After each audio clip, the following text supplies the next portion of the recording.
Have you ever felt like your worth hinges on the different criteria our world has set to define success? It's time to debunk that limiting perspective. Let's experience transformation together. I'm Tulilope Fakende.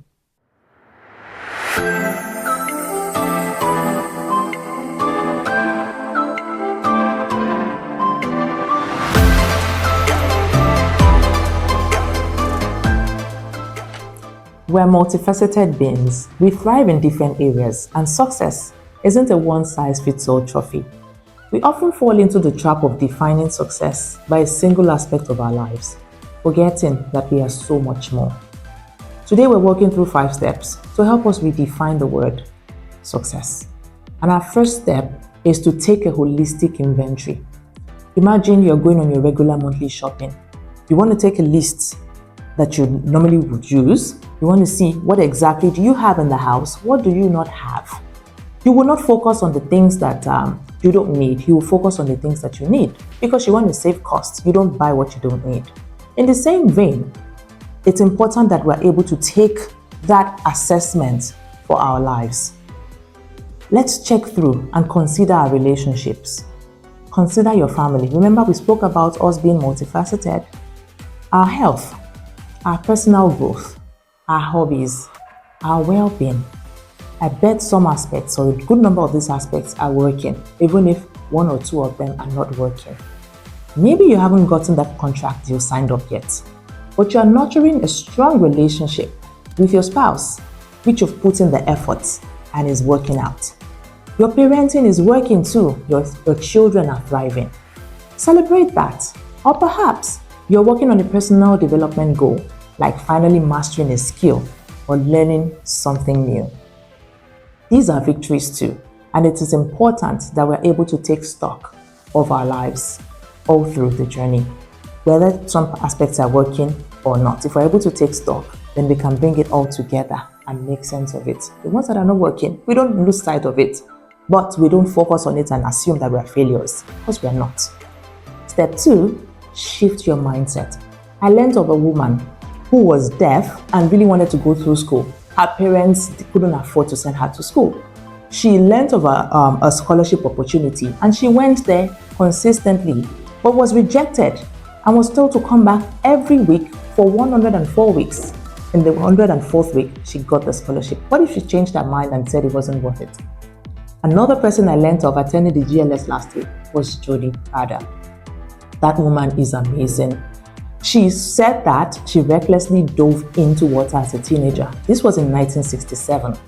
And that led to an unfortunate incident where she lost her limbs, her legs, and now she's been on the wheelchair for over 40 years of her life. But she didn't stay there. She chose to shift her mindset. She chose to live a life that has a meaning, reaching out as at today to over 1 billion people who have the same issue. And this leads us to our third step, cultivating gratitude. Gratitude, they say, counters stress and uncertainty. There was a survey that happened, a study that happened on 64 patients who had anxiety and depression. They put them in a particular room and performed what it was called a gratitude intervention for them. And the outcome of this, they made them focus on things that they were grateful for. The outcome of this was it led to positive moods and emotions. And in a matter of 6 months, they were better. They had recovered much more than the others. You see, gratitude is a powerful tool. Practice acknowledging the areas of your life that are working well. Celebrate the small victories. Maybe it's maintaining a strong relationship, overcoming that challenge, or simply nurturing your well-being. Be grateful. These wins deserve a recognition. They deserve gratitude. Celebrate it. Big or small, no matter what the size is, no matter what it looks like. You know what? I'm sure you're wondering, how do I celebrate it? How do I express gratitude? There's something I learned from someone in my church recently, or some months back, and we tried to imbibe it in my family as well. It's to have a gratitude jar. So every time you experience something new in the day, you write a note and you put it in the jar.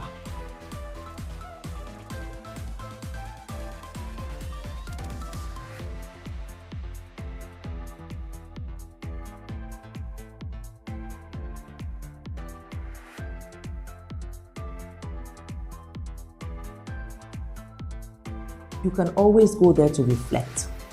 Or you have a gratitude journal. Or sometimes you can also have that at the end of your day to reflect on one thing that you're grateful for at the end of that day. And then that steps into the next day. The next step is building resilience. You know, life is not a straight line. Maybe you experience a setback in your business or the goals that you set for yourself. Don't let it define you. Learn from the experience. Adapt your strategy, because you should have a strategy, and keep moving forward. Resilience is being able to bounce back even when things are not going the way we want. They don't turn out what we plan. Remember, successful people are often those who bounce back the most. Building resilience as a skill is one of the topics we treated a few weeks ago. You want to go back to it where I deep dive on it. You know what? My husband and I were in a season of life where we were out of jobs. It was really difficult. It was tough. But with the right set of people around us, with resilience as a skill, it helped us weather through. And we don't look like what we've been through. The next step is embracing self-compassion. Be kind to yourself. We need to do better in being kind to ourselves. Everyone faces obstacles. You miss an important deadline at work. It wasn't intentional, right? Or you couldn't reach a goal you set for this time of your life. It doesn't diminish your worth. Forgive yourself, learn from it, and move on. For example, I set a goal that I was going to own a car and drive at 25. It didn't happen. And I wasn't so kind to myself because I kept comparing myself to others. In hindsight, maybe I should have been kind to myself because it was out of my control. In addition, I wanted to run my internship in a multinational. I failed the exam, but I wasn't also kind to myself. I tagged myself as a failure, and that stopped me for so many years in applying to the multinationals I wanted to work, because in my mind, I had built that subconscious mindset that I was not going to pass aptitude test, which was wrong. By the time I decided to take that mindset off, I tried it again and I did well. Reflect on the areas where you're thriving. Celebrate your multifaceted self. It's affirmation time. Will you join me? I am a multifaceted being, blessed with many thriving parts. I choose to focus with gratitude on the aspect of my life that is working, while I take learnings and continue to build on those aspects that are not working. I am building a successful life daily. That's it. It's in the mindset. It's cultivating that mindset for ourselves, telling ourselves who we really are on that journey. Let's cultivate a positive mindset today. If this resonates with you, then watch it again. Ponder on it. Let it sink in. Don't stop there. Apply it, okay? Subscribe if you haven't subscribed yet. Like it. And then share with friends and family. Let us collectively build a community of whole people together. We've got this.